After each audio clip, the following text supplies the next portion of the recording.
नमस्कार साथियों, welcome back again R S pre 2023 के लिए। दोस्तों आज अपन देखिए इंडियन पॉलिटी और स्टेट पॉलिटी के लगभग 100 क्वेश्चन देखेंगे। आर एस प्री के अंदर दोस्तों लगभग 10-15 क्वेश्चन आते हैं पॉलिटी के दोस्तों, जिसके अंदर स्टेट पॉलिटी ज़्यादा पूछी जाती है। तो वन बाय करके डिस्कस करते हैं। हिंदी और इंग्लिश दोनों के अंदर रहेगा ये टेस्ट पेपर। शुरू कर लेते हैं। देखिए क्वेश्चन नंबर 1 है, निम्नलिखित कथनों पर विचार कीजिए। क्वेश्चन नंबर 1 में देखिए कथन दिए हुए हैं दो। पहला कथन है, राष्ट्रपति चाहे तो वह राज्यपाल को 5 वर्ष पूरे हो जाने के बाद किसी अन्य राज्य या उसी राज्य का पुनः नियुक्ति दे सकता है। दूसरा कथन देखिए, राष्ट्रपति 5 वर्ष की पदावधि पूर्ण होने से पहले बिना हुए दोस्तों से कारण बताए सुनवाई का मौका दिए बिना राज्यपाल को पद से हटा सकता है। देखिए साथियों, उपयुक्त में से कौन सा सही कथन इसमें पूछा है, तो सही और गलत का देख के दोस्तों आपको टिक करना चाहिए। इसमें अक्सर गलत हो जाते हैं। देखिए इसका राइट आंसर हो जाएगा सी, कि दोनों ही सही है। दोस्तों अक्सर आपने सुना होगा दोस्तों, दो राज्यों के एक राज्यपाल होता है, मगर उसके वेतन भत्ते कौन निर्धारित करता है? राष्ट्रपति निर्धारित करता है। राज्यपाल को 5 वर्षों की पदावधि के लिए राष्ट्रपति के प्रसाद पर्यंत दोस्तों उसको इस जरूरी नहीं है कि वो 5 वर्ष तक दोस्तों उसका कार्यकाल पूरा करे, उसे बीच में भी हटा सकता है। और अनुच्छेद 156 के अनुसार राज्यपाल राष्ट्रपति के प्रसाद पर्यंत अपना पद धारण करता है। दोस्तों देखिए साथियों, 2 नंबर क्वेश्चन है, निम्नलिखित में से राजस्थान के कार्यवाहक राज्यपाल पद पर रहे हैं जगत नारायण, वेदपाल त्यागी, सुखदेव प्रसाद, मदनलाल खुराना। चार में से देखिए इनमें से रहे हैं जगत नारायण, जो कि राजस्थान के प्रथम कार्यवाहक राज्यपाल रहे हैं, और वेदपाल त्यागी ये राजस्थान के दूसरे कार्यवाहक राज्यपाल रहे हैं। तो ऑप्शन अपना देखिए इसके अंदर सही हो जाएगा ए। क्वेश्चन नंबर 3 देखिए, राज्यपाल को राज्य विधायिका को संबोधित करने अथवा संदेश देने का अधिकार निम्न में से किस अनुच्छेद में उल्लेखित है? तो यह है अनुच्छेद दोस्तों 175, जो कि ऑप्शन नंबर डी में है। और अनुच्छेद 176 के अंदर राज्यपाल द्वारा विशेष संबोधन, और अनुच्छेद 166 के अंदर राज्य को की जो सरकार द्वारा संचालित कार्यवाही, और अनुच्छेद 153 में प्रावधान है कि राज्य के एक राज्यपाल पद होगा। नेक्स्ट क्वेश्चन देखिए, राज्यपाल पर सिविल कार्यवाही शुरू करने हेतु निम्न में से कौन कौन सी शर्तें पूर्ण होना आवश्यक है? तो वह राज्य को लिखित में सूचना राज्यपाल को देनी होगी सबसे पहले। ऐसी सूचना के बाद कम से कम 6 माह का समय देना होगा।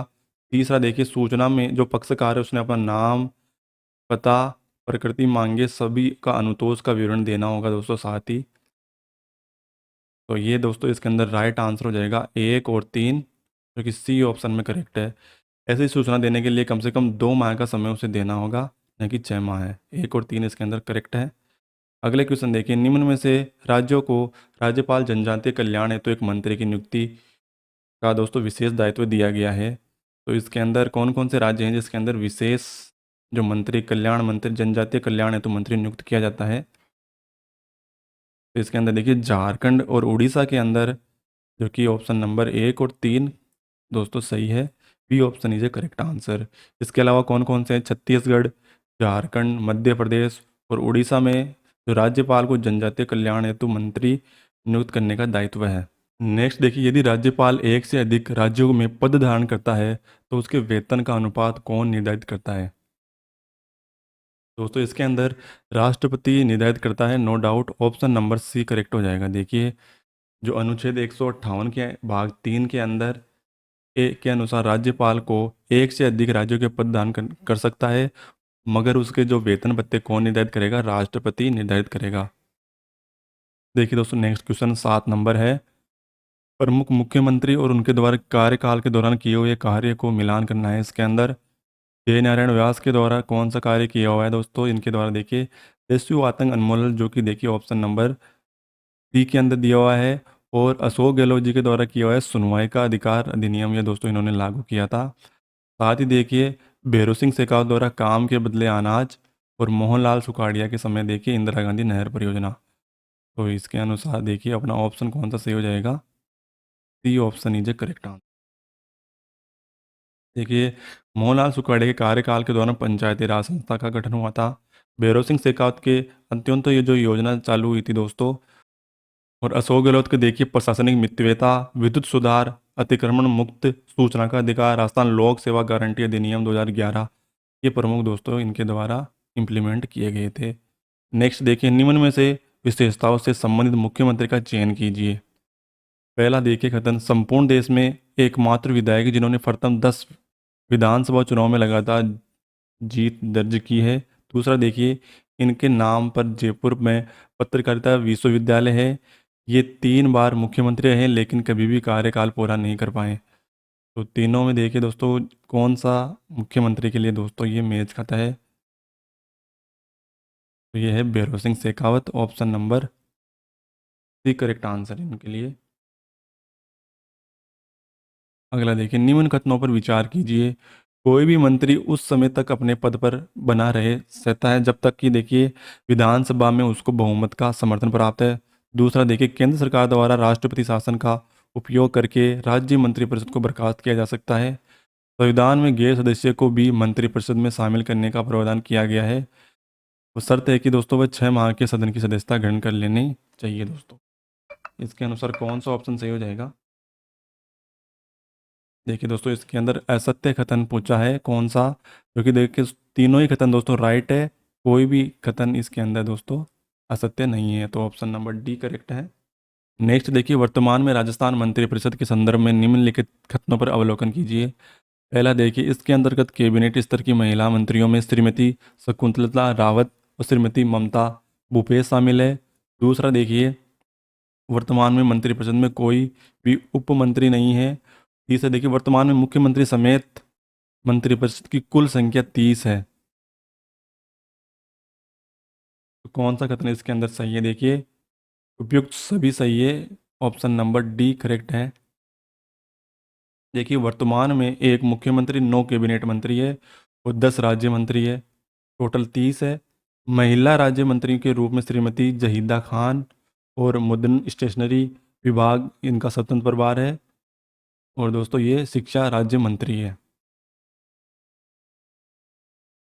अगला देखिए 11 नंबर, रियासती काल में राजस्थान राज्य में निम्न में से किस स्थान पर उच्च न्यायालय का स्थापित नहीं था?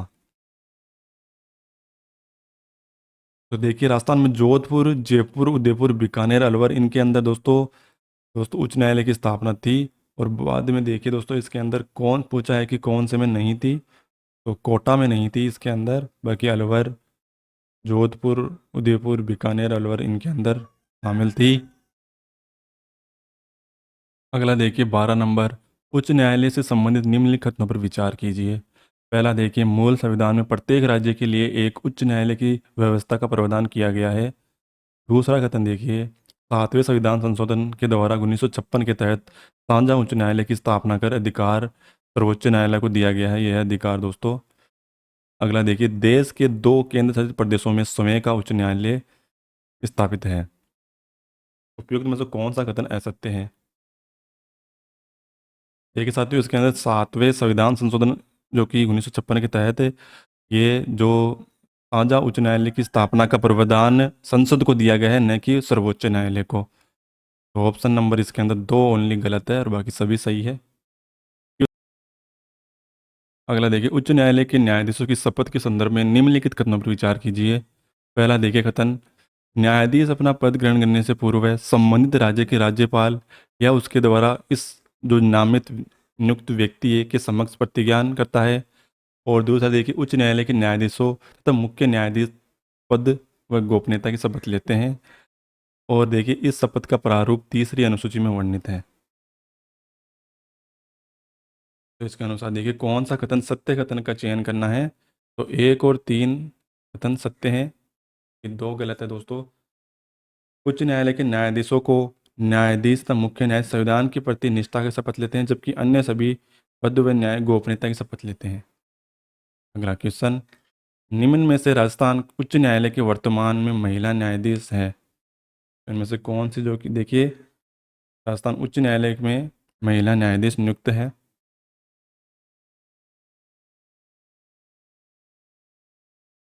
तो ये है दोस्तों इसके अंदर न्यायमूर्ति रेखा बोरना और न्यायमूर्ति Nupur Bhati, option number C correct है। अन्य कौन कौन सी है देखिए, वर्तमान में उच्च न्यायालय में महिला न्यायाधीशों में रेखा बोरना, सुबा मेहता और नपूर भाटी कार्यरत है। न्यायाधीश बेला एम त्रिवेदी राजस्थान उच्च न्यायालय से उच्चतम न्यायालय की नियुक्त होने वाली द्वितीय न्यायमूर्ति है। साथ ही देखिए प्रथम महिला न्यायमूर्ति ज्ञान सुधा मिश्रा थी। प्रथम कौन थी दोस्तों? ज्ञान सुधा मिश्रा। अगला देखिए, राजस्थान उच्च न्यायालय के वर्तमान मुख्य न्यायाधीश कौन है? ये करंट अफेयर से रिलेटेड देखिए, न्यायमूर्ति ऑगस्टिन जॉर्ज मसीह है, ऑप्शन नंबर ए करेक्ट है इसके अंदर। ये दोस्तों 41वें न्यायाधीश जो कि 30 मई 2023 को इन्होंने शपथ ली थी। पंकज मित्तल जो कि 40वें मुख्य न्यायाधीश थे राजस्थान उच्च न्यायालय के। देखिए न्यायमूर्ति मणिंद्र मोहन कार्यवाहक मुख्य न्यायाधीश रहे दोस्तों राजस्थान उच्च न्यायालय के। अगला देखिए 39वें रहे थे दोस्तों जस्टिस संभाजी शिवाजी शिंदे। अगला 16 नंबर, राज्य विधानसभा परिषद के संदर्भ में निम्नलिखित कथनों का परीक्षण करते हुए सही कथन का चयन कीजिए। पहला देखिए, संसद को विधान परिषद के गठन के संबंध में कानून बनाने का अधिकार है। इसे राज्यसभा के भांति कभी भी समाप्त नहीं किया जा सकता। तो केवल इसके अंदर देखिए कौन सा कथन जो कि सही है, एक सही है दोस्तों। इसके अंदर संसद को विधान परिषद के गठन के संबंध में कानून बनाने का अधिकार है। राज्यसभा और विधान परिषद दोनों स्थायी सदन है, इन्हें कभी भी भंग नहीं किया जा सकता, परंतु विधान परिषद को समाप्त किया जा सकता है, जबकि राज्यसभा को समाप्त नहीं किया जा सकता। अगला देखिए 17 नंबर, निम्न में से किन राज्यों के विधानसभा सदस्यों की संख्या संविधान में उल्लेखित न्यूनतम सदस्य संख्या से भी कम है? तो देखिए गोवा, नागालैंड, सिक्किम, मिजोरम। इसके अंदर देखिए गोवा के अंदर है, सिक्किम के अंदर और मिजोरम के अंदर दोस्तों जो राज्य विधानसभा के सदस्यों की संख्या न्यूनतम 60 निर्धारित की गई है, उनसे भी कम है दोस्तों इनमें। ऑप्शन नंबर सी करेक्ट है। अन्य कौन से देखिए, मिजोरम है और सिक्किम है प्रमुख रूप से, और गोवा। ये इनमें दोस्तों 40 और 32 प्रमुख रूप से इनकी जो संख्या है सबसे कम है, जो कि 60 दोस्तों निर्धारित की गई है। अगला देखिए, विधानसभा समितियों के संदर्भ में निम्न कथनों पर विचार कीजिए। तो देखिए इसके अंदर पहला देखिए कथन, इन समितियों के अध्यक्ष व सदस्यों की नियुक्ति राज्य सरकार द्वारा की जाती है। विधानसभा उपाध्यक्ष इन समितियों का कार्यकाल 6 माह तक बढ़ा सकता है।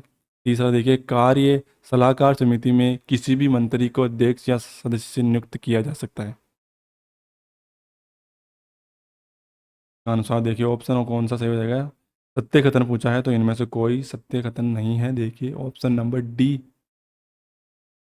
विधानसभा समितियों का कार्यकाल विधानसभा अध्यक्ष 6 माह तक बढ़ा सकता है। साथ ही देखिए, कार्य सलाहकार समिति के अतिरिक्त किसी भी सामान्य समिति में मंत्री का सदस्य या अध्यक्ष नियुक्ति नहीं किया जा सकता। नेक्स्ट क्वेश्चन 19 नंबर, राज्य विधानमंडल की वित्तीय शक्तियों से संबंधित निम्नलिखित कथनों पर विचार कीजिए। देखिए पहला कथन है, अनुदान की मांगों का मतदान केवल विधानसभा में होता है। साथ ही देखिए, विधान परिषद धन विधेयक के संबंध में संशोधन की सिफारिश कर सकती है।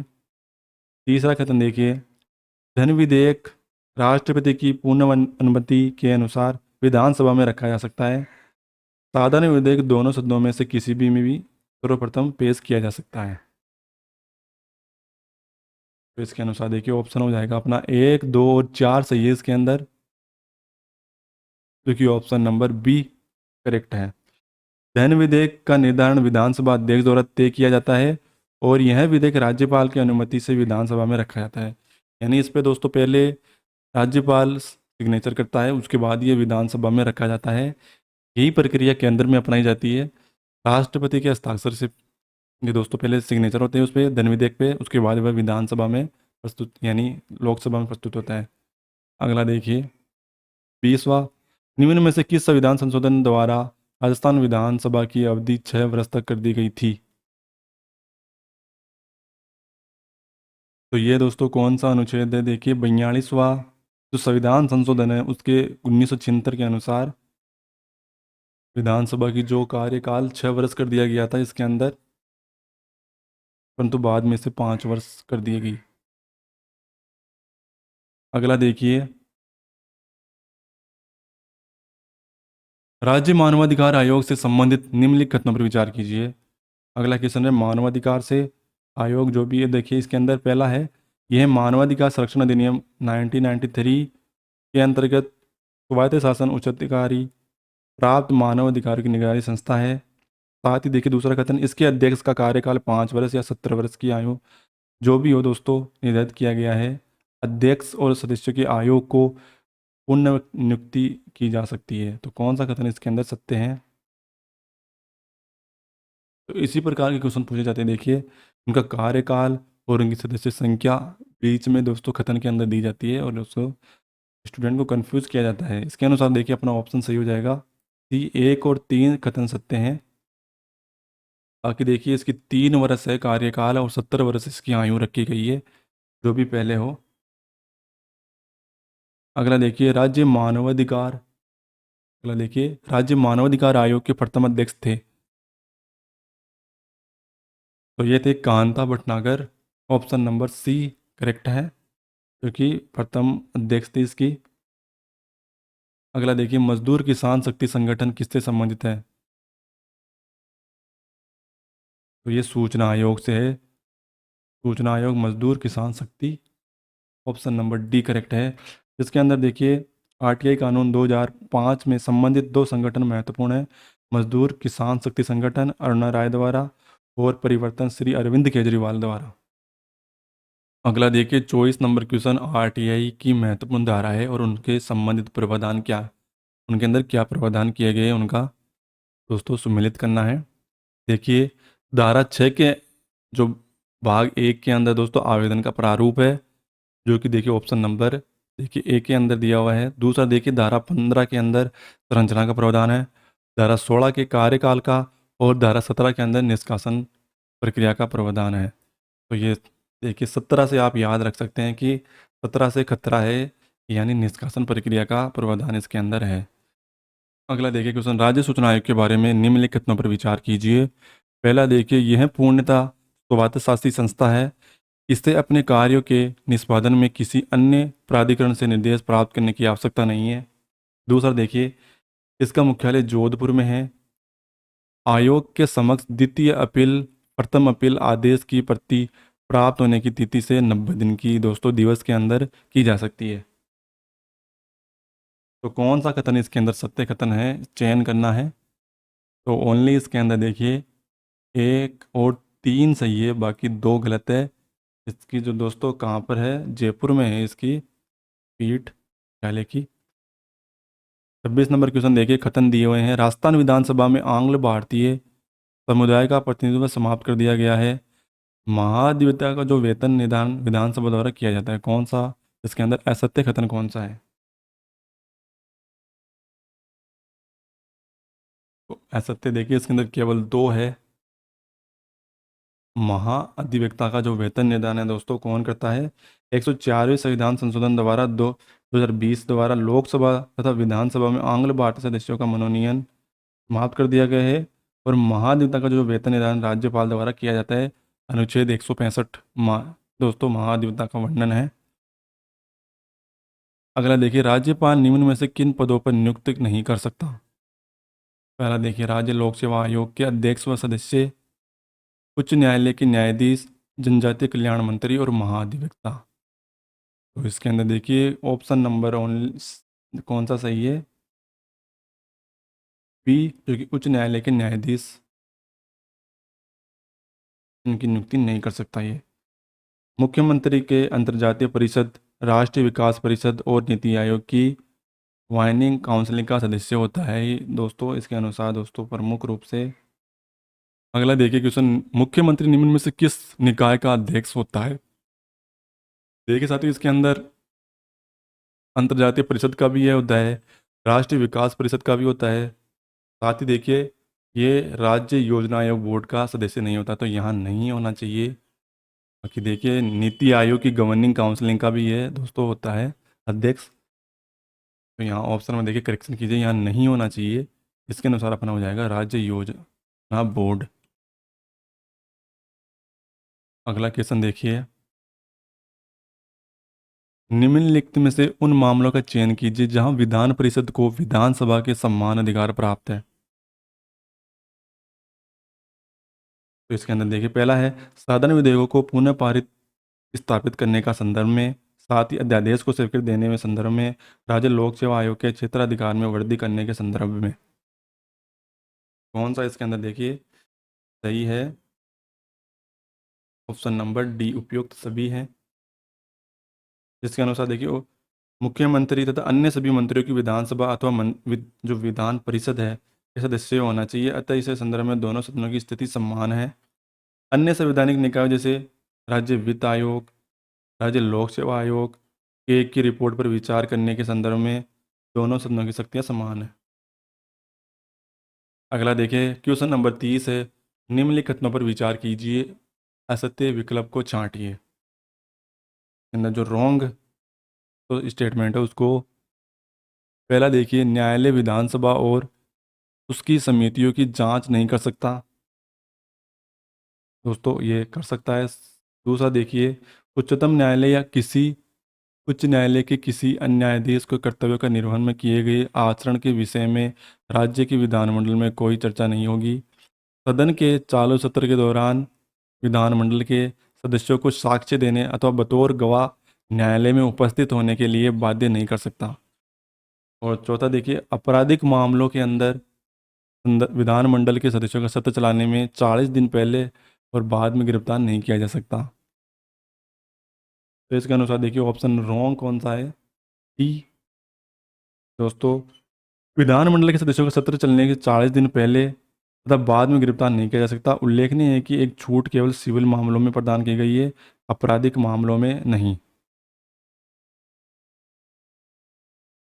अगला देखिए, राष्ट्रपति उच्च न्यायालय के कार्यों को सुचारू रूप से चलाने के लिए योग्यता रखने वाले किसी व्यक्ति को कितने वर्ष के लिए अतिरिक्त न्यायाधीश नियुक्त कर सकता है। तो ये 2 वर्ष के लिए नियुक्त कर सकता है। 2 वर्ष के लिए राष्ट्रपति उच्च न्यायालय के कार्य सुचारू रूप से अगर नहीं हो रहे तो वह अगर वह व्यक्ति कितने वर्षों के लिए नियुक्त कर सकता है, 2 वर्षों के लिए। संविधान के जो अनुच्छेद 224 है उसके अनुसार राष्ट्रपति उच्च न्यायालय के कार्य संचालन तो 2 वर्ष के लिए अतिरिक्त न्यायाधीश की नियुक्ति नहीं, अतिरिक्त न्यायाधीश की भी नियुक्ति कर सकता है। 32 क्वेश्चन देखिए दोस्तों, उच्च न्यायालय के संबंध में निम्नलिखित कथनों पर विचार कीजिए। उच्च न्यायालय में देखिए, उच्चतम न्यायालय के सम्मान, उच्च न्यायालय में भी न्यायाधीश बनने हेतु कम से कम 10 वर्ष तक उच्च न्यायालय में अधिवक्ता रहने की योग्यता अनिवार्य है। साथ ही दूसरा देखिए कथन, उच्चतम न्यायालय के भांति उच्च न्यायालयों के न्यायाधीशों का स्थानांतरण नहीं हो सकता। संविधान की व्याख्या में संबंधित मामलों का निर्णय उच्च न्यायालय के में नहीं किया जा सकता। तो कौन सा इसके अंदर सत्य कथन का चयन करना है, तो 1 और 3 इसके अंदर सत्य हैं। देखिए संविधान की व्याख्या संबंधित मामलों में निर्णय उच्च न्यायालय नहीं कर सकता, वो दोस्तों कौन कर सकता है, ओनली सर्वोच्च न्यायालय ही कर सकता है। और उच्च न्यायालय के न्यायाधीशों दूसरे उच्च न्यायालय में स्थानांतरित हो सकता है, उन्हें उच्चतम न्यायालय के न्यायाधीशों के रूप में पदोन्नति भी दी जा सकती है। तो ये नहीं, यहाँ अगर नहीं होता तो ऑप्शन नंबर देखिए तीनों सही हो जाते, मगर अभी 1 और 3 इसके सही है। देखिए साथियों, अगर आपको वीडियो अच्छा लग रहा है तो आप अपने दोस्तों को ज़रूर शेयर कर दीजिए ग्रुप में जहाँ भी है दोस्तों। तो ज़्यादा से ज़्यादा लाइक ज़रूर करें और कमेंट करके अपने फीडबैक ज़रूर दें। वीडियो थोड़ा लंबा ज़रूर हो सकता है मगर क्वेश्चन सभी ऑथेंटिक है। देखिए यहाँ से जो पॉलिटिकल जो क्वेश्चन है इसी प्रकार से पूछे जाते हैं, थोड़े टफ, उनकी लैंग्वेज थोड़ी घुमा के पूछी जाती है। ठीक है, क्वेश्चन में अगर लैंग्वेज जिसने समझ ली वो दोस्तों आसानी से क्वेश्चन का हल निकाल सकता है। हिंदी में अगर समझ में नहीं आ रहा है तो आप इंग्लिश में ज़रूर ट्राई कीजिए को समझने की। देखिए अगला क्वेश्चन है 33, राजस्थान राज्य मानवाधिकार के वर्तमान अध्यक्ष हैं। मानवाधिकार आयोग के वर्तमान अध्यक्ष कौन है, तो ये है JK व्यास।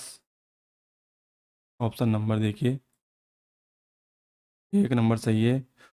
मूल रूप से ये दोस्तों बीकानेर से वकालत शुरू करने वाले JK व्यास 2005 में न्यायाधीश के पद पर नियुक्त हुए थे और वे 13 वर्ष तक राजस्थान हाई कोर्ट के न्यायाधीश रहे। नेक्स्ट देखिए, राजस्थान राज्य सूचना आयोग का गठन RTI एक्ट 2005 की किस धारा के तहत हुआ है, तो ये हुआ देखिए धारा 15 के अंदर। ऑप्शन नंबर बी करेक्ट है। देखिए सूचना का अधिकार अधिनियम 2005 में धारा 15 के अंदर सूचना आयोग का गठन वर्ष 2006 में किया गया था। अगला देखिए, सूचना का अधिकार अधिनियम 2005 में जम्मू कश्मीर को छोड़कर संपूर्ण भारतवर्ष में लागू है। दूसरा देखिए, इसके अंतर्गत लोक सूचना अधिकारी प्रथम अपील अधिकारी से वरिष्ठ होता है।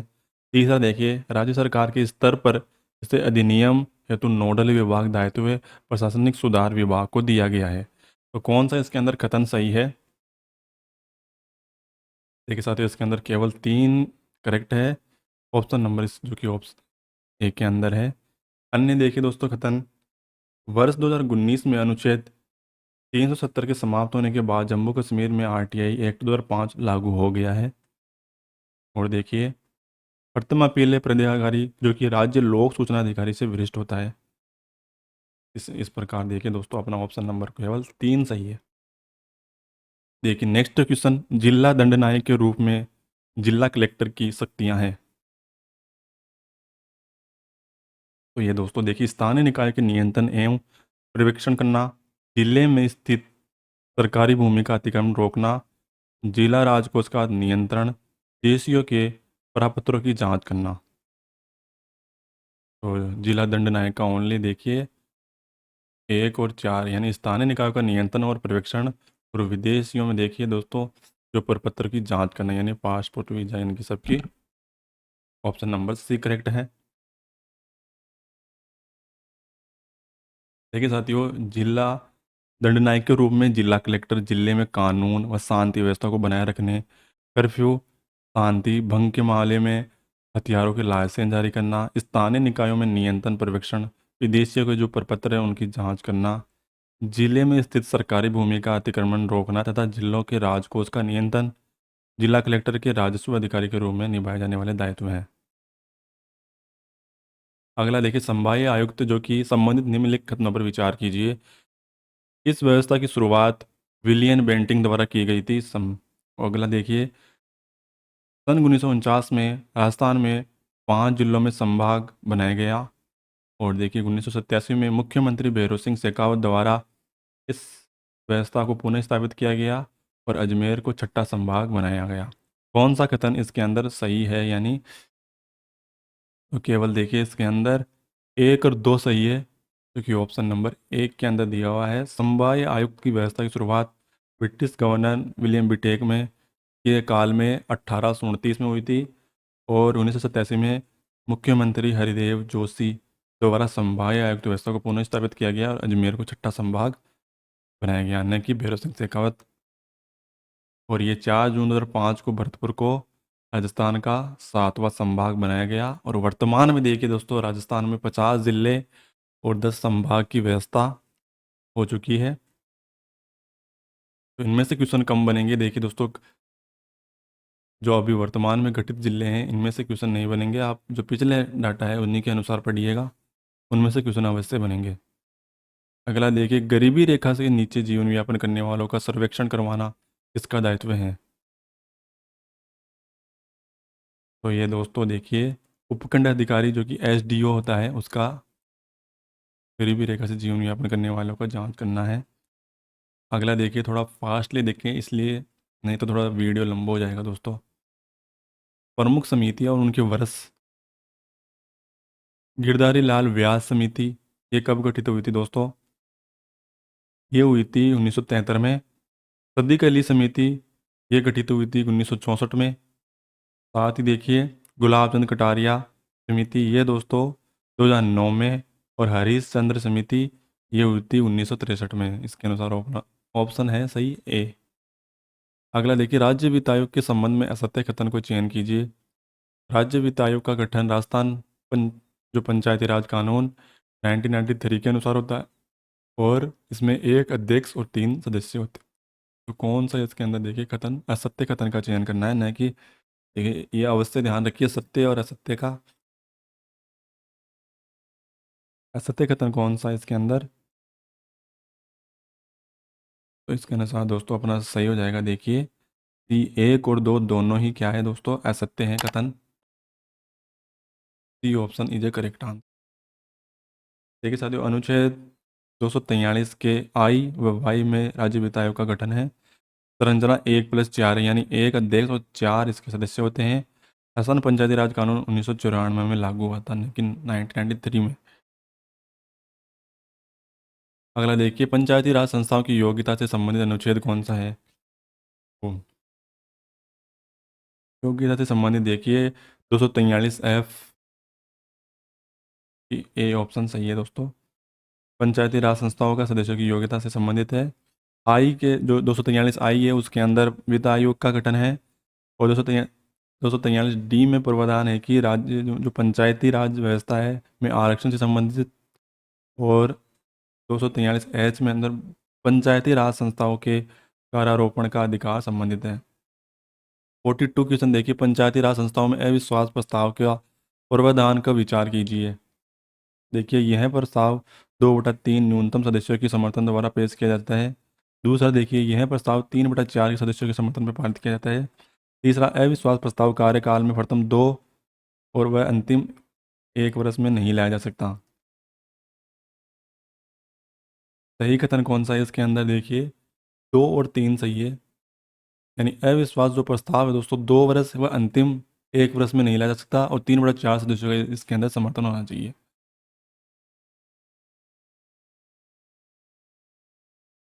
और इसके अंदर जो न्यूनतम सदस्य कितने होने चाहिए? 1/3 सदस्यों का समर्थन या पेश होने चाहिए। अगला देखिए 43, पंचायती राज संस्थाओं में संबंधित अनिवार्य प्रावधानों का चयन कीजिए। यह राज्य वित्त आयोग और राज्य निर्वाचन आयोग का गठन का प्रावधान है।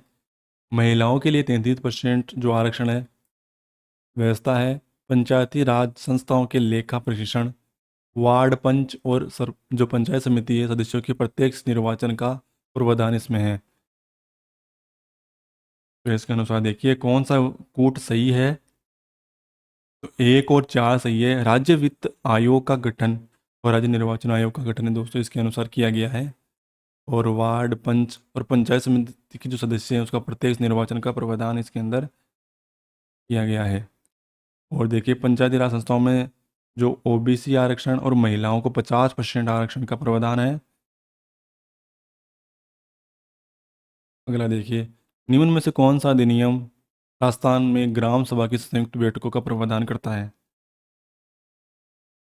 तो देखिए राजस्थान पंचायती राज उपबंध जो अनुसूची क्षेत्रों में लागू होने के संबंध में रूपांतरण नियम 2011। डी ऑप्शन सही है इसके अंदर। देखिए जो ग्राम सभा इसका अध्यक्ष को जो अध्यक्षता कौन करता है?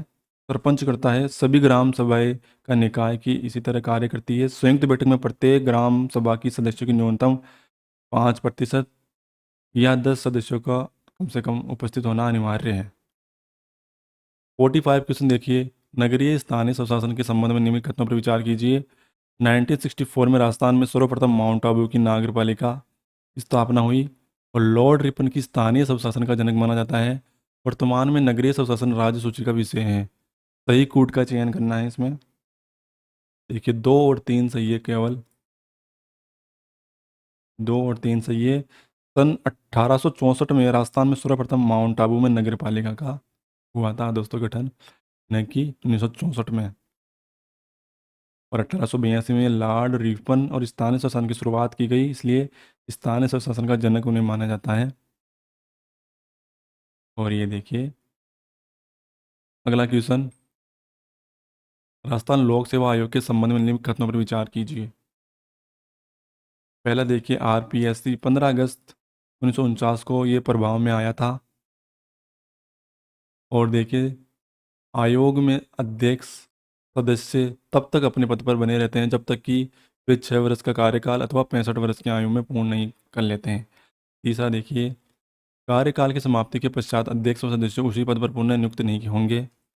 अगला देखिए, अनुच्छेद 317 के 2 में राज्यपाल सर्वोच्च न्यायालय के जांच के दौरान अध्यक्ष या सदस्यों को निलंबित कर सकता है। तो इसके अनुसार कौन सा सही है? 3 और 4 केवल सही है, ऑप्शन नंबर डी। अगला देखिए, निम्न में से किस पदाधिकारी के द्वारा खिलाफ शिकायत प्राप्त होने पर लोकायुक्त राजस्थान का द्वारा जांच नहीं की जा सकती? तो इनमें से लोकायुक्त से क्वेश्चन अगला अपना, तो ये सरपंच और जो उपसर देखिए सरपंच और पंच पर दोस्तों इसमें क्या कार्रवाई या जांच नहीं कर सकती। इसके दायरे में आने वाले प्रमुख देखिए मंत्री के तहत एक मंत्री, राज्य मंत्री, उप मंत्री में मुख्यमंत्री को छोड़कर सभी मंत्रिपरिषद सदस्य शामिल है। और देखिए सार्वजनिक सेवा के जो पद पर है उनको लिए व्यक्ति नियुक्त किए जाते हैं। साथ ही जो जिला परिषद के जिला प्रमुख, उप जिला प्रमुख, पंचायत समिति के प्रधान, उप प्रधान, कोई भी स्थायी समिति के अध्यक्ष या उपाध्यक्ष राजस्थान पंचायत समिति की जिला परिषद अधिनियम 1959 के तहत गठित की गई है।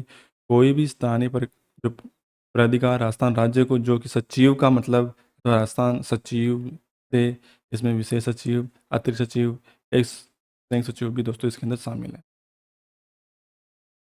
अगला कथन देखिए दोस्तों, राज्य स्तर पर लोक आयुक्त की जो नियुक्ति है सर्वप्रथम की अनुशंसा किसने की थी? तो ये की थी देखिए, भारत का जो प्रथम प्रशासनिक सुधार आयोग है 1966-17, जो कि ऑप्शन नंबर सी करेक्ट है। अगला देखिए, आरपीसी के संबंध में प्रमुख कथन और उनका दोस्तों मिलान करना है, इसके अंदर सुमेलित करना है। देखिए, प्रथम पूर्वकालीन अध्यक्ष कौन थे इसके? ये थे श्री एस त्रिपाठी। दूसरा देखिए, प्रथम कार्यवाहक अध्यक्ष थे श्याम सुंदर शर्मा। तो इसके अनुसार देखिए 4 और 2 ऑप्शन में सही आ रहा है। न्यूनतम कार्यकाल कौन रहे आरपीसी के? तो पीएस यादव। और प्रथम सचिव रहे इसके दोस्तों कौन? एल जोशी। तो इसी प्रकार के क्वेश्चन पूछे जाते हैं। तो पॉलिटी के अंदर दोस्तों आरपीसी एक पैटर्न फॉलो करे, जिसके अनुसार पूछा जाता है कि ये आरपीसी के अध्यक्ष भी रहे या फिर मानवाधिकार आयोग के अध्यक्ष भी रहे या निर्वाचन आयोग के अध्यक्ष भी रहे। तो ऐसे व्यक्ति कौन है, उनको मिलान करके ऐसे क्वेश्चन ज़्यादा पूछे जा रहे हैं। और उनसे कार्यकाल से संबंधित न्यूनतम कार्यकाल, प्रथम कार्यवाहक, पूर्वकालिक, कंपैरिजन करके दोस्तों पूछा जाता है अक्सर।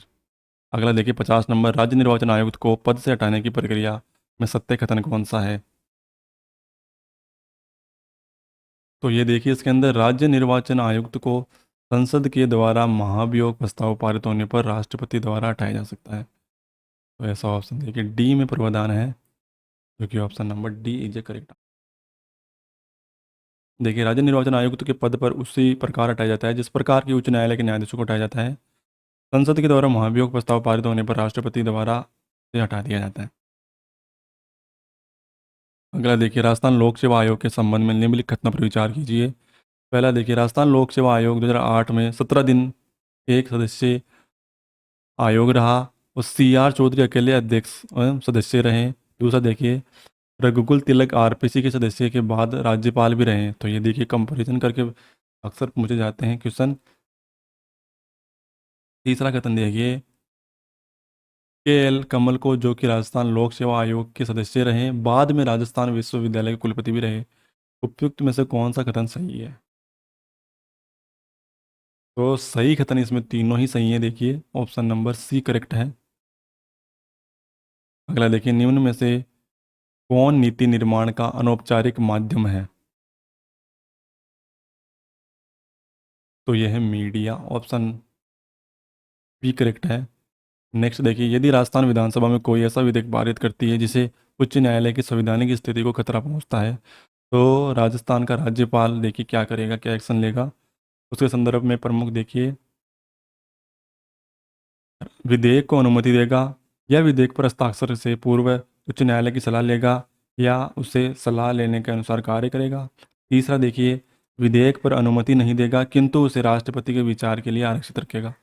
तो ये सही है इसके अंदर दोस्तों ऑप्शन नंबर सी, उसे राष्ट्रपति के पास भी भेज सकता है वह, अपने पॉकेट में रखकर उसे दोस्तों राष्ट्रपति के विचार विमर्श के लिए आगे भेज सकता है। देखिए, इसके अनुसार अनुच्छेद 200 के अंदर यदि राजस्थान में विधानसभा कोई ऐसा विधेयक पारित करती है जो कि उच्च न्यायालय की संवैधानिक स्थिति को खतरा पहुंचता है या राजस्थान का राज्यपाल विधेयक की अनुमति नहीं देगा किंतु वह राष्ट्रपति के विचार के लिए इसे आरक्षित रख सकता है। नेक्स्ट देखिए, राजस्थान में अब तक 3 महिला राज्यपाल रही है, इनका सही कालक्रम क्या है? तो देखिए, इसके अंदर ऑप्शन नंबर हो जाएगा अपना, पहला है प्रतिभा देवी सिंह पाटिल, जो कि देखिए भारत की पहली राष्ट्रपति भी रही। दूसरा दूसरा कौन रही? प्रभा राव। और तीसरी देखिए मार्गरेट आल्वा, जो कि कार्यवाहक राज्यपाल भी रही दोस्तों ये। इसके अनुसार अपना ऑप्शन हो जाएगा देखिए सी करेक्ट है। प्रतिभा देवी सिंह पाटिल 2004 से 2007 तक रही। प्रभा राव 2009 से 2010 तक यानी अतिरिक्त प्रभार में। और मार्गरेट आल्वा ये दोस्तों 2012 से 2014 में। 55 क्वेश्चन देखिए, विधानसभा में विघटित करने का अधिकार विधानसभा अध्यक्ष को है, प्रमुख पहला कथन। दूसरा देखिए, संविधान के अनुच्छेद 200 के तहत राज्यपाल को किसी विधेयक को राष्ट्रपति के विचार में सुरक्षित रख सकता है। तीसरा देखिए, भारतीय संविधान की 11वीं अनुसूची में पंचायत के लिए 29 नियम दिए गए हैं।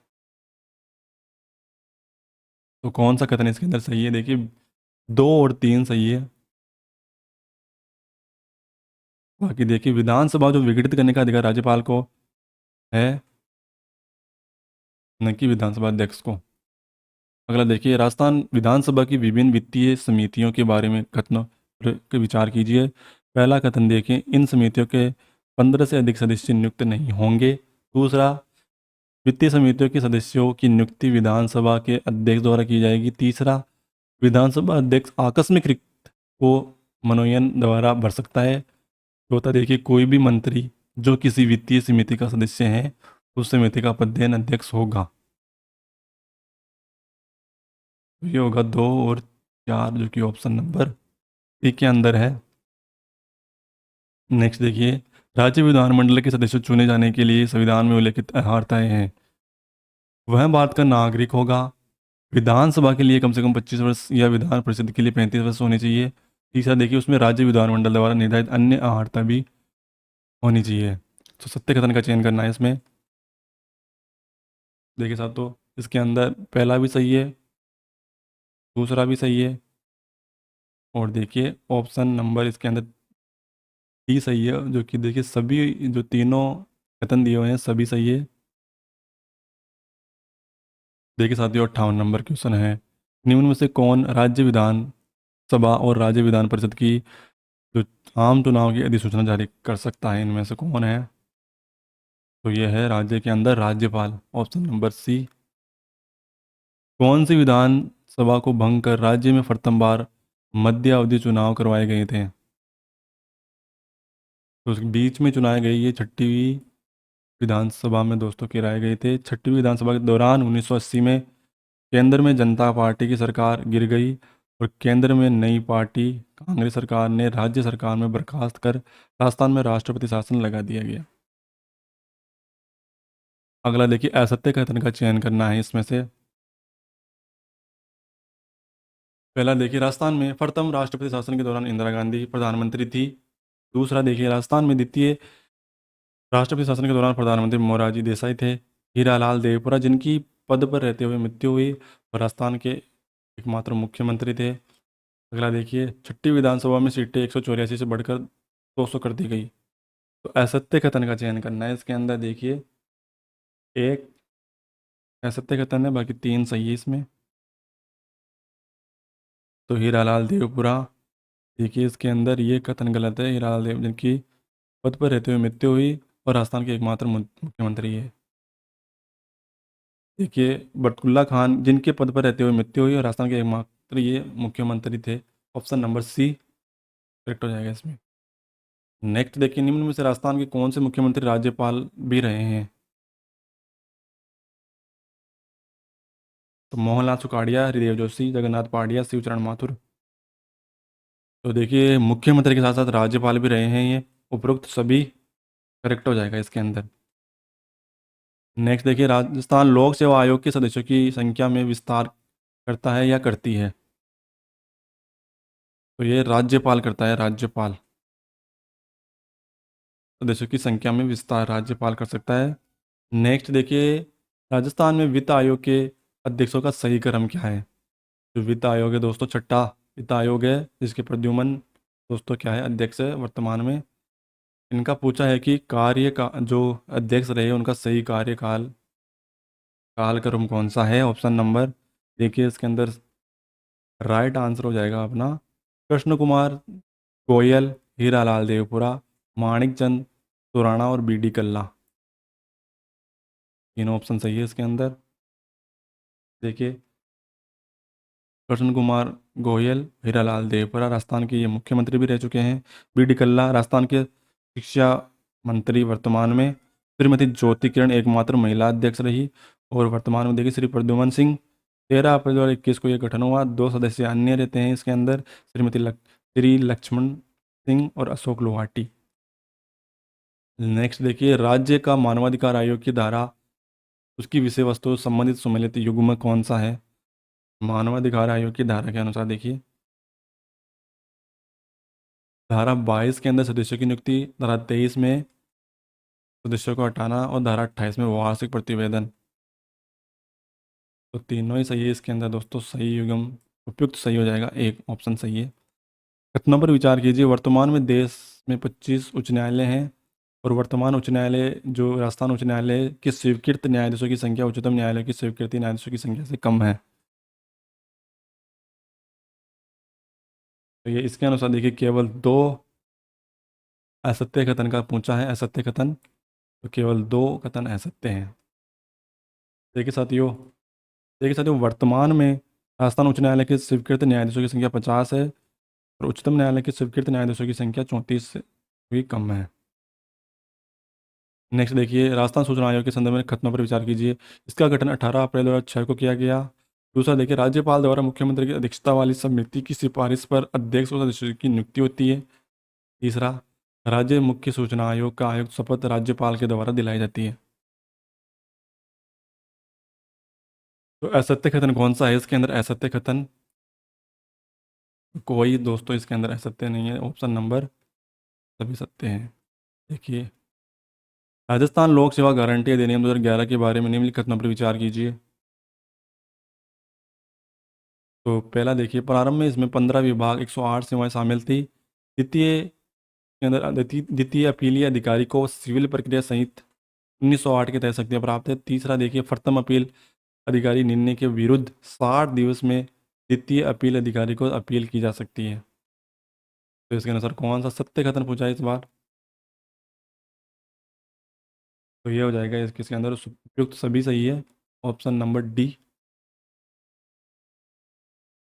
अगला देखिए, जयपुर में स्थायी न्यायपीठ की स्थापना की गई।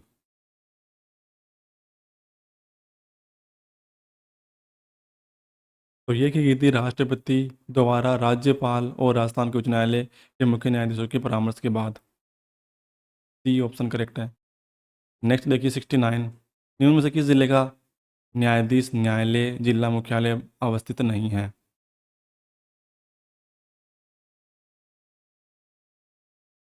तो ये दोस्तों ऑप्शन नंबर देखिए बी हो जाएगा, बाड़मेर में नहीं है। जिला न्यायाधीश न्यायालय या जिला मुख्यालय पर अवस्थित नहीं है। जिला न्यायाधीश न्यायालय की जिला मुख्यालय पर अवस्थित नहीं है। बाड़मेर, बालोतरा और नागौर में अड़ता प्रमुख रूप से। अगला देखिए, शिवचरण माथुर के निम्नलिखित कथनों पर जो किस पद पर रहे हैं ये दोस्तों शिवचरण माथुर?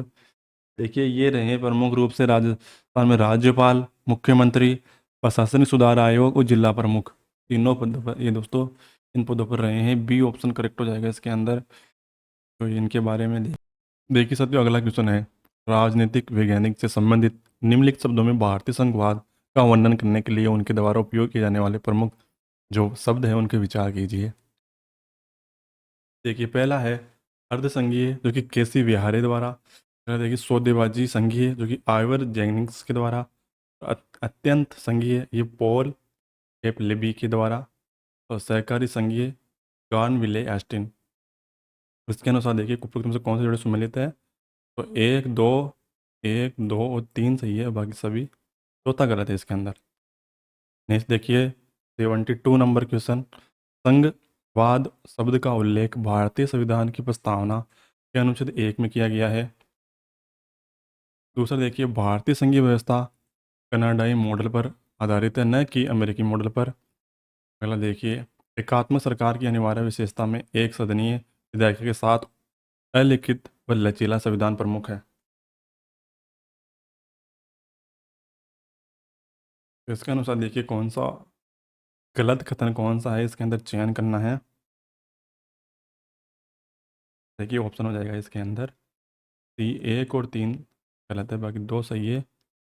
एक अमेरिकी मॉडल पर नहीं है दोस्तों, कनाडाई मॉडल पर भी है। देखिए, भारतीय संविधान के संघवाद शब्द का उल्लेख डॉक्टर भीमराव अम्बेडकर के अनुसार राज्यों के संघ वाक्यांश को दर्शाने के लिए राज्य के संघवाद के स्थान पर प्राथमिकता दी गई है। भारतीय संघवाद में देखिए बीच समझौते का परिणाम नहीं है। राज्यों को अलग होने का कोई भी अधिकार नहीं है। भारतीय संघवाद 3 आधारों पर कनाडाई संघवाद पर मिलता जुलता है, गठन व उद्भव के आधार पर, संघ शब्द के उसकी प्राथमिकता, केंद्रीकरण की प्रवृत्ति के आधार पर। बाकी एकात्मक सरकार के जो लिखित है वो कहाँ पर मिला सबसे पहले? फ्रांस में, अलिखित ब्रिटेन में, कठोर फ्रांस में, लचीला ब्रिटेन में, और जिसमें द्विसदनीय है वो ब्रिटेन, और एक सदनीय दोस्तों वही है चीन के अंदर व्यवस्था। निम्न में से कौन सा भारतीय संविधान में एकात्मक प्रणाली की विशेषता नहीं है? तो ये दोस्तों इसके अंदर एकात्मक स्वतंत्र न्यायपालिका, ऑप्शन नंबर सी सही है। एकीकृत न्यायपालिका का एकात्मक विशेषता उच्च न्यायालय के सर्वोच्च न्यायालय की देखरेख में कार्य कर रहे हैं। हालांकि न्यायपालिका को स्वतंत्रता एक संघीय विशेषता, क्योंकि न्यायपालिका के समक्ष मूल क्षेत्राधिकार राज्यों केंद्र के बीच विवादों का समाधान भी करना है। अगला देखिए, निम्न में से कथनों पर विचार कीजिए। राष्ट्रपति आपातकाल की घोषणा न्यायिक समीक्षा से प्रतिरक्षित है। दूसरा देखिए, राष्ट्रपति केंद्रीय मंत्रिमंडल के लिखित अनुशंसा पर करने के बाद राष्ट्रीय आपातकाल की घोषणा कर सकते हैं। राष्ट्रीय आपातकाल की पहली उद्घोषणा 1971 में भारतीय पाकिस्तान युद्ध के कारण जारी की गई थी। तो कौन सा इसके अंदर कथन सही है? तो बी ऑप्शन देखिए इसके अंदर केवल सही है। देखिए साथियों, मिनर्वा मिल्स के मामले में 1980 में सुप्रीम कोर्ट ने माना कि राष्ट्रीय आपातकाल की घोषणा को दुष्प्रभावपूर्ण और एक हेतु का विकृत होने के कारण उन्हें अदालत में चुनौती दी जा सकती है। साथ ही देखिए, अनुच्छेद 352 के तहत राष्ट्रपति कैबिनेट से लिखित अनुशंसा प्राप्त करने के बाद राष्ट्रीय आपातकाल की घोषणा कर सकते हैं। और राष्ट्रीय आपातकाल की पहली उद्घोषणा अक्टूबर 1962 में north east frontier Arunachal Pradesh में चीन आक्रमण के दौरान जारी की गई थी। 75 देखिए दोस्तों क्वेश्चन, निम्न में से कौन सी परिस्थिति भारतीय नागरिकों को मौलिक अधिकारों का प्रभाव डालती है? राष्ट्रपति शासन, राष्ट्रीय आपातकाल और मार्शल लॉ। सही विकल्प का चयन कीजिए इसमें।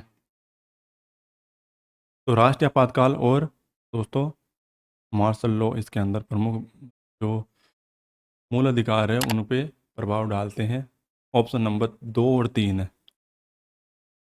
देखिए, अनुच्छेद 356 के अनुसार संवैधानिक शासन की विफलता अगर संविधान भारत के किसी भी राज्य में राष्ट्रपति शासन लगाया जा सकता है। संवैधानिक तंत्र अगर विफल होता है, मौलिक अधिकारों को कोई हनन नहीं होता। जबकि राष्ट्रीय आपातकाल घोषित होने पर अनुच्छेद 19 के तहत मौलिक अधिकारों को स्वचालित रूप से निलंबित हो जाते हैं, और यह निलंबन आपातकाल के अंत तक जारी रहता है। यह सुविधा जर्मनी के वाइमर संविधान के आधार पर ली गई है। अगला देखिए, राष्ट्रीय आपातकाल के नागरिकों को मौलिक अधिकारों पर प्रतिबंध लगाता है। और देखिए, लेकिन अनुच्छेद 20 और 21 के तहत प्रदत्त मूल अधिकारों के दोस्तों निलंबित नहीं कर सकता। तो ऑप्शन देखिए अगला, क्वेश्चन नंबर 76 से वित्तीय आपातकाल के संबंध में कथनों पर विचार कीजिए। देखिए, पहला है इसमें, वित्तीय आपातकाल की उद्घोषणा को जारी होने की तारीख से 2 महीने के भीतर संसद के दोनों सदनों द्वारा अनुमोदित किया जा सकता है, किया जाना चाहिए। दूसरा देखिए, एक बार संसद में दोनों सदनों द्वारा अनुमोदित होने के बाद वित्तीय आपातकाल अधिकतम 6 महीने तक या राष्ट्रपति द्वारा रद्द किए जाने तक जारी रहता है। सही कथन का चयन कीजिए। तो इसके अंदर सही कथन देखिए ऑप्शन नंबर केवल 1 है। वित्तीय आपातकाल की उद्घोषणा को इसके जारी होने की तारीख से 2 महीने के भीतर या संसद के दोनों सदनों द्वारा अनुमोदित किया जाना चाहिए। अगला देखिए, राज्यों के गठन के अनुसार कालक्रम व्यवस्थित कीजिए। देखिए, प्रमुख जो राज्य हैं दोस्तों उनका गठन की व्यवस्था। पहला इसके अंदर मणिपुर, जो कि 30 जनवरी 1972 को हुआ था। मणिपुर जो कि 2 ऑप्शन में दिया हुआ है। दूसरा त्रिपुरा है, जो कि 1972 में ही हुआ था। मिजोरम हुआ था 1986 में, और अरुणाचल भी 1986 में। अगर उनकी डेट आगे पीछे है देखिए दोस्तों, प्रमुख रूप से ये अरुणाचल प्रदेश राज्य अधिनियम 1986 में प्रमुख रूप से अरुणाचल का गठन किया गया, और मिजोरम राज्य अधिनियम 1986 में। और ये दोस्तों इन दोनों राज्यों का, मणिपुर और त्रिपुरा का उत्तरी पूर्वी क्षेत्र में पुनर्गठन अधिनियम 1971 के तहत किया गया। संविधान संशोधन के अनुसार देखिए दोस्तों, निम्नलिखित कथनों पर विचार कीजिए। संवैधानिक संशोधन विधेयक के लिए संयुक्त बैठक बुलाई जा सकती है। संवैधानिक संशोधन विधेयक के लिए केवल राष्ट्रपति से पूर्व अनुमति के बाद ही पेश किया जा सकता है। तो दोनों ही देखिए इसके अंदर गलत कथन का चयन करना है, दोनों ही गलत है इसके अंदर। ऑप्शन नंबर सी करेक्ट हो जाएगा, करेक्ट आंसर इसके अंदर। देखिए दोस्तों, संविधान संशोधन विधेयक प्रत्येक सदन द्वारा अलग अलग पारित किया जाना चाहिए। संयुक्त बैठक का प्रावधान की अनुमति इसके अंदर नहीं है। संविधान संशोधन विधेयक के में देखिए राष्ट्रपति की पूर्व अनुमति की आवश्यकता भी नहीं है, तो दोनों ही कथन गलत हो जाते हैं। हालांकि राष्ट्रपति विधेयक पर अपनी सहमति देने होगी, वह न तो विधेयक पर अपनी सहमति रोक सकते हैं और न ही विधेयक को संसद में पुनर्विचार के लिए लौटा सकते हैं। यानी एक बार उनके पास अगर विधेयक आ गया तो उसको न तो लौटा सकते हैं, उनको साइन करना ही होगा उस पर। संवैधानिक संशोधन प्रावधान के संबंध में निम्न कथनों पर विचार कीजिए। पहला देखिए, संशोधन विधेयक संसद के किसी भी सदन में पेश किया जा सकता है और विधेयक को प्रत्येक सदन में विशेष बहुमत से पारित किया जाना चाहिए। तीसरा देखिए, विधेयक को केवल मंत्री द्वारा ही प्रस्तुत किया जा सकता है। उपरोक्त कथनों में सही कथन का चयन करना है। तो इसके अनुसार देखिए 1 और 2 सही है, केवल 1 और 2, जो कि ऑप्शन नंबर बी में दिए हुए हैं दोस्तों। ये संशोधन जो विधेयक है दोस्तों किसी भी सदन में पेश किया जा सकता है और विधेयक को प्रत्येक सदन में विशेष बहुमत से पारित किया जाना चाहिए। अगला देखिए, कितने संवैधानिक संशोधन का प्रावधान में राज्यों की सहमति आवश्यक है। और संविधान संशोधन दोस्तों कौन से अनुच्छेद के अनुसार होता है? 368 के अनुसार ये प्रक्रिया अपनाई जाती है। 80 नंबर क्वेश्चन देखिए, संविधान संशोधन का प्रावधान राज्यों की सहमति आवश्यक है। तो ये दोस्तों इसके अंदर पहला है, उच्चतम न्यायालय और उच्च न्यायालय की 7वें सूची में कोई भी सूची संसद के राज्यों का प्रतिनिधित्व है और संविधान के उसकी प्रक्रिया के संशोधन करने की संसद की शक्ति। तो इसके अंदर देखिए करेक्ट आंसर हो जाएगा चारों, ऑप्शन नंबर डी। नेक्स्ट देखिए, राजनीतिक दलों के संबंध में निम्नलिखित कथनों पर विचार करें। राजनीतिक दलों में देखिए चीन एकमात्र ऐसा देश है जो 1 पार्टी सिस्टम का पालन करता है। दूसरा देखिए, ब्रिटेन की 2 पार्टियां डेमोक्रेटिक और रिपब्लिकन। अमेरिका में कंजर्वेटिव और लेबर है। भारत में विश्व के सबसे अधिक राजनीतिक दल है। उपरोक्त में से कौन से कथन का देखिए सही कथन इसके अंदर चयन करना है। तो केवल देखिए 3 सही है, ओनली 3। भारत में देखिए विश्व में सबसे अधिक राजनीतिक दल है। एक दलीय राज्य में केवल एक ही राजनीतिक दल का सरकार बनाने या चलाने की अनुमति होती है, जैसे उत्तरी Korea, people's republican of China आदि इसके उदाहरण हैं। एक दलीय राज्य के संयुक्त राज्य अमेरिका में 2 पार्टियां डेमोक्रेटिक और रिपब्लिकन। अमेरिका के अंदर देखिए दोस्तों डेमोक्रेटिक और रिपब्लिकन है, जबकि ब्रिटेन के अंदर देखिए कंजर्वेटिव और लेबर पार्टी है। अगला देखिए 82 नंबर क्वेश्चन, राष्ट्र पार्टी रूप में मान्यता के लिए निम्नलिखित कथनों पर कौन सी शर्तें सही है? यदि वह 4 या अधिक राज्यों में राज्य स्तरीय दल दोस्तों मान्यता प्राप्त हो। दूसरा देखिए, यदि इसके उम्मीदवार ने पिछले लोकसभा आम चुनाव में 4 लोकसभा सीटें जीती हो।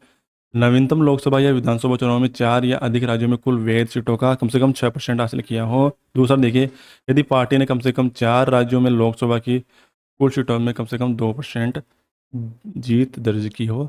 उपरोक्त में से कौन सा कथन सही है? देखिए साथियों, इसके अंदर ऑप्शन हो जाएगा 1 और 2 करेक्ट है। यदि वह 4 या अधिक राज्यों के लिए राज्य स्तरीय दल की मान्यता प्राप्त हो और पिछले चुनाव में जो है दोस्तों लोकसभा की 4 सीटें या नवीनतम या विधानसभा चुनाव में 4 सीटें, कुल वैध वोटों का देखिए दोस्तों कितना 6% कम से कम उसको हासिल करना होगा। तो देखिए वर्तमान में कौन कौन सी पार्टियां हैं, जो कि देखिए पार्टियां 2023 के अनुसार आम आदमी पार्टी, बहुजन समाज पार्टी, आम आदमी पार्टी को दोस्तों अभी हाल ही में मिला है, और भारतीय जनता पार्टी, भारतीय कम्युनिस्ट पार्टी, भारतीय राष्ट्रीय कांग्रेस, नेशनल पीपुल्स पार्टी। 6 राष्ट्रीय दोस्तों पार्टियां हैं वर्तमान में।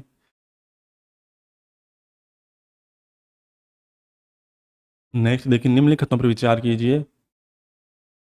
भारत का चुनाव आयोग के उद्देश्य राजनीतिक दलों की पंजीकृत करता है और उसके चुनाव प्रदर्शन के आधार पर उन्हें राष्ट्रीय या राज्य दलों के रूप में मान्यता देता है। दूसरा देखिए, जनप्रतिनिधित्व अधिनियम 1950 के तहत चुनाव आयोग के पास किसी भी राष्ट्रीय या राज्य पार्टी का पंजीकरण रद्द करने की शक्ति है। सही कथन का चयन कीजिए इसके अंदर। तो ये हो जाएगा इसके अंदर एक ऑप्शन नंबर। अगला देखिए, गठबंधन सरकार के संबंध में निम्नलिखित कथनों पर विचार कीजिए। यह सरकार द्वारा अधिक लोकतांत्रिक स्वरूप सुनिश्चित करता है।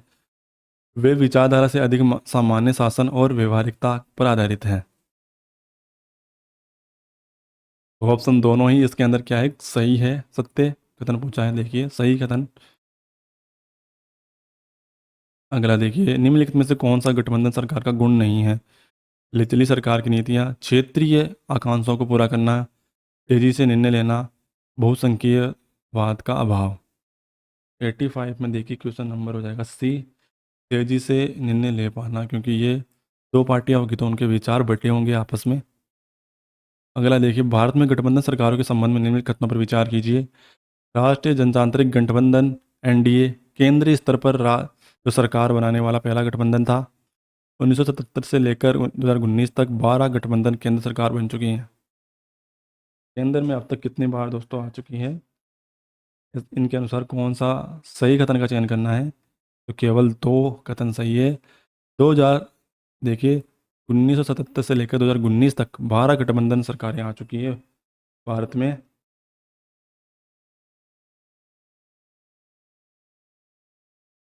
अगला देखिए, निम्नलिखित में से कौन सा चुनाव आयोग का कार्य नहीं है। तो देखिए, केंद्र और राज्य स्तर पर चुनाव की घोषणा के समय का निर्धारण, जो कि सही है। मतदाता सूची का तैयार करना, गठबंधन दलों के नेता की मंजूरी, ये गलत है इसके अंदर ऑप्शन। और नैतिक आचार संहिता लागू करना निर्वाचन आयोग का कार्य है। निम्न में से मुख्य चुनाव आयुक्त का कार्यकाल सबसे लंबा है। राजीव कुमार, सुकुमार सेन, सुनील अरोड़ा और के वी के सुंदरम। सबसे लंबा कार्यकाल के वी के सुंदरम का रहा है दोस्तों। ऑप्शन नंबर इसके अंदर हो जाएगा डी, सही है। और मुख्य चुनाव आयोग का दोस्तों उल्लेख इसके अंदर है 324 अनुच्छेद के अनुसार। अगला देखिए, भारत के मुख्य चुनाव आयुक्त के संबंध में कथनों पर विचार कीजिए। इसका कार्यकाल की सुरक्षा प्रदान की जाती है। इसको उठाने का आधार लोकसभा अध्यक्ष के समान है। इसके वेतन भत्ते भारत के संचित निधि द्वारा भारित होते हैं। तो इसके अनुसार देखिए ऑप्शन नंबर कौन सा सही है, केवल एक सही है। इसको कार्यकाल की सुरक्षा प्रदान की जाती है। अनुच्छेद 324 के 5 में देखिए, मुख्य चुनाव आयुक्त को कार्यकाल की सुरक्षा प्रदान की जाती है। इसे अपने पद पर 6 वर्ष की अवधि या 65 वर्ष की आयु तक अपने जो भी पहले हो वह कार्य करता है। और जो उन्हें सर्वोच्च न्यायालय के न्यायाधीशों के समान तरीके से समान आधारों पर अलावा उनके पद से नहीं हटाया जा सकता। और जो मुख्य और दो अन्य चुनाव आयुक्त के जो वेतन भत्ते हैं दोस्तों, वो सर्वोच्च न्यायालय के न्यायाधीशों के समान हैं, जो कि भारत की संचित निधि भारित करती है। नेक्स्ट देखिए, केंद्रीय सतर्कता आयुक्त के संबंध में निम्नलिखित कथनों पर विचार कीजिए। इसके अंदर पहला देखिए, इसकी चयन समिति प्रधानमंत्री, लोकसभा के विपक्ष का नेता, केंद्रीय गृह मंत्री शामिल होते हैं। और देखिए दूसरा कथन है, इसके वेतन यूपीएससी के अध्यक्ष के समान होते हैं। तो यहाँ पूछा है गलत कथन का चयन कीजिए। तो दोनों ही राइट है दोस्तों, इसके अंदर कोई डाउट नहीं है। तो ऑप्शन हो जाएगा इसके अंदर गलत कथन, न तो एक न दो। नेक्स्ट देखिए, केंद्रीय सतर्कता आयोग के संबंध में कथनों पर विचार कीजिए। पहले देखिए, इसमें अध्यक्ष सहित 3 सदस्य हो सकते हैं। इसकी नियुक्ति राष्ट्रपति द्वारा अपने हस्ताक्षर और मोहर के तहत 4 साल की अवधि या 65 वर्ष की आयु में दोस्तों इसकी की जाती है। गलत कथन का चयन करना है दोस्तों इसमें। तो ये इसके अंदर आएगा डी, गलत कथन नहीं, न तो एक नहीं दो, यानी दोनों सही है। अगला देखिए, केंद्रीय सूचना आयोग के संबंध में कथनों पर विचार कीजिए। यह सामाजिक न्याय अधिकारिता मंत्रालय के तहत एक स्वतंत्र निकाय है। सूचना का अधिकार अधिनियम 2005 के तहत वैधानिक दर्जा प्रदान किया गया। सही कथन का चयन करना है इसमें। तो ये इसका हो जाएगा केवल दो सही है। 2005 के तहत किया गया था, इसे वैधानिक दर्जा भी प्रदान किया गया। अगला देखिए 93, भारत में निम्नलिखित किस संस्था से सबसे पहले सूचना का अधिकार की मांग की थी। तो ये किसान मजदूर संघ ने, ऑप्शन नंबर सी करेक्ट है। इसके अंदर स्वीडन दोस्तों 1776 में लागू करने वाला पहला देश था ये सूचना के अधिकार को। नेक्स्ट देखिए, केंद्र सूचना आयोग के संबंध में कथनों पर विचार कीजिए। केंद्र सूचना आयोग का वेतन और सेवा शर्तें यूपीएससी सदस्यों के समान है। आयोग केंद्र सरकार के एक वार्षिक रिपोर्ट सौंपता है जो कि संसद के प्रत्येक सदन के समक्ष रखती है। किसी भी केंद्र या राज्य सरकार के कार्यालय में केंद्र सूचना आयोग की पुनर्नियुक्ति की अनुमति नहीं है।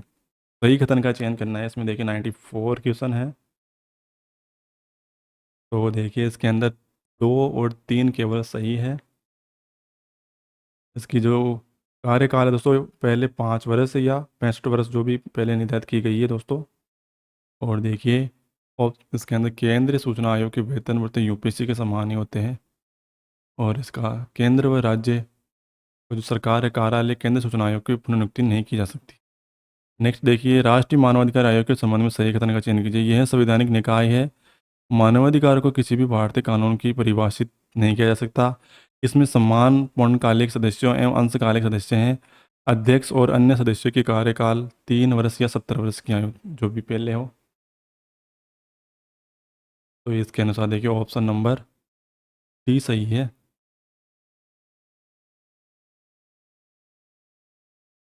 अगला देखिए, राष्ट्रीय मानवाधिकार आयोग के संबंध में कथनों पर विचार कीजिए। सुप्रीम कोर्ट की जांच के बाद सिद्ध दुर्व्यवहार और असमता के आधार पर राष्ट्रीय मानवाधिकार आयोग के अध्यक्ष और सदस्यों को राष्ट्रपति द्वारा हटाया जा सकता है। यह 5 साल तक गठित मानवाधिकार उल्लंघन के मामलों की जांच कर सकता है।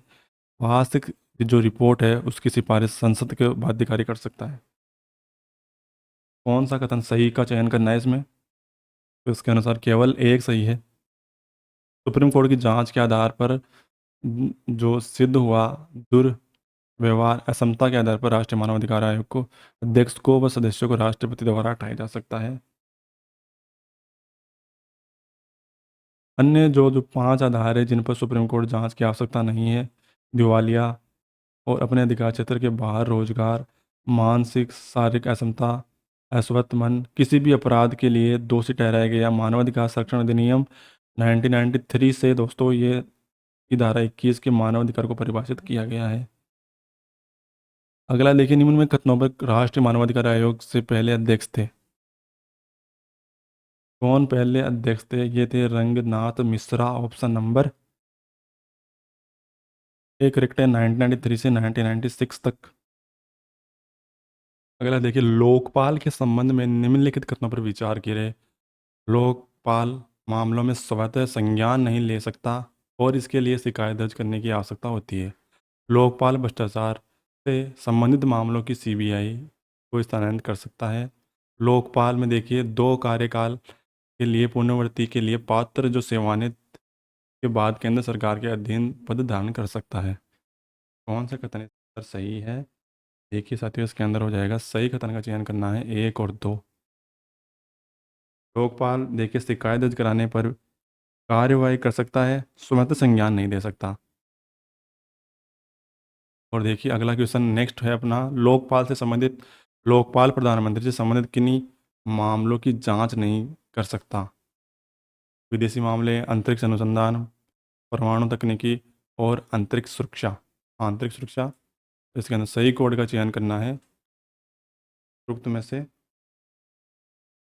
क्या हो जाएगा दोस्तों? इसके अंदर उपयुक्त सभी सही है। ऑप्शन नंबर सी करेक्ट है। विदेशी, अंतर्राष्ट्रीय मामले, आंतरिक सुरक्षा, परमाणु ऊर्जा और अंतरिक्ष प्रौद्योगिकी, इसके अंदर दोस्तों लोकपाल को छूट प्रदान है। अगला देखिए, नीति आयोग के संबंध में कथनों पर विचार कीजिए। पहला देखिए, इसमें इस आयोग का इसे योजना आयोग के भंग करने के बाद बनाया गया।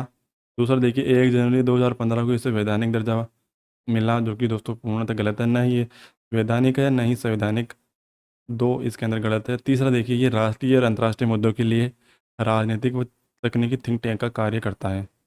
तो 1 और 3 सही है, केवल 1 और 3। तो नंबर सी सही है इसके अंदर।